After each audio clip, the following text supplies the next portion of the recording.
Hey guys, welcome to episode 3 of the Humanities Podcast. We have a special topic we would like to share with you. As we evolved as a species, we saw the world get a little more complicated, a little more difficult to comprehend. Our topic, Buddhism and the Art of Enlightenment, is a solution to that. It is the be all end all of finding peace in a world of chaos. Buddhist religion seeks to perform one major goal: to liberate or break free from samsara, or the endless cycle of life and death. So, we'll be focusing on the Mahayana tradition, which focuses on the liberation of samsara for all sentient beings. One symbol that captures this idea perfectly is the lotus flower. Before we talk about the lotus flower, however, there's another famous example of Buddhist art: the seated Buddha sculpture from Gandhara, which is primarily a Mahayana Buddhist work. Buddha is shown sitting in meditation. He is calm, composed, with closed eyes that show he's at peace with where he is now.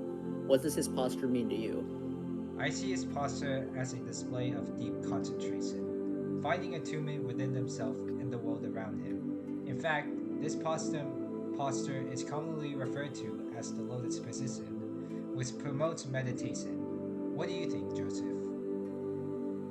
Well, when I look at the sculpture, I think he is in deep thought, but more so focus and certainty.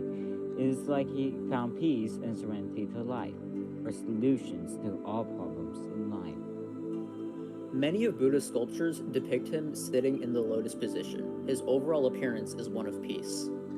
This last image in particular. What intrigued me the most is that peculiar symbol in the center that I'm sure everybody knows about. It's a symbol that many in the modern world would describe as a symbol of hate. The swastika is one of the most controversial symbols of all time. It was not always this way. Before its usage in atrocities, the swastika was a symbol of long life, eternity, and prosperity. A negative modern interpretation of the swastika symbol was thanks to the Nazi regime. This was due to the symbol being found in artifacts within Troy, which the German archaeologists in charge of that expedition attributed it to the Aryan race. This led to Hitler to use it as a symbol of the regime, causing the modern interpretation of the symbol to mean genocidal hatred. But Buddhism is not about hate. It's about letting go of hate, letting peace and serenity wash over you as you find a higher plane of existence. To me, the swastika is representative of the enduring aspect of enlightenment. Even if public perception of a symbol changes, the original meaning still endures. Speaking of enlightenment, I think no other symbol in Buddhism shines light on the concept of enlightenment as much as the lotus flower does. The lotus flower represents some of the important Buddhist teachings, such as the Lotus Suttara, in which all people can achieve Buddhahood as long as they follow the Bodhisattva path, or the path to achieve enlightenment for not just themselves, but for all sentient beings. You can see that idea in the form of the lotus flower. It's a beautiful flower, typically on the top of murky swamps. Before blooming, it looks small and reserved, but after blooming, it's vibrant and colorful. It contrasts with the sea of darkness underneath. David, what do you see in the lotus flower? Personally, it really is a spectacle how such a beautiful flower can come from just mud.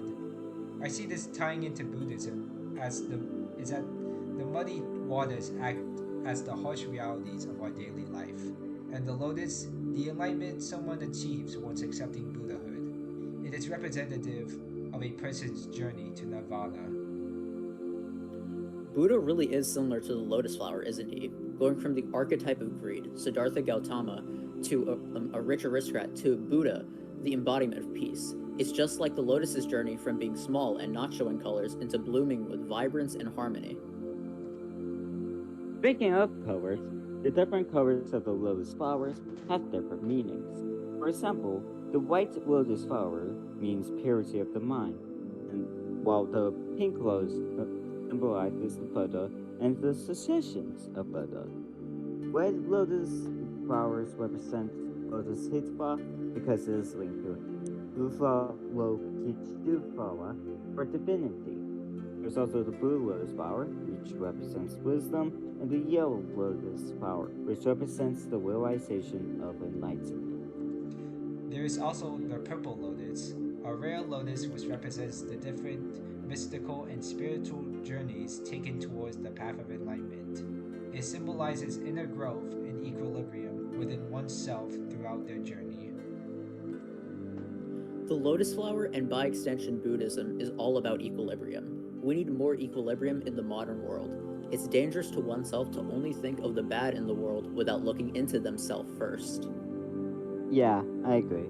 We sometimes only focus on the negatives when we actually need to take a step back and move 2 steps forward. In other words, we need time to focus on ourselves and time to focus on what's happening around us. Perhaps if we follow in the journey of the lotus, we may learn to be content with ourselves and our surroundings. We will be able to find the peace we need and look at the world in a more positive light.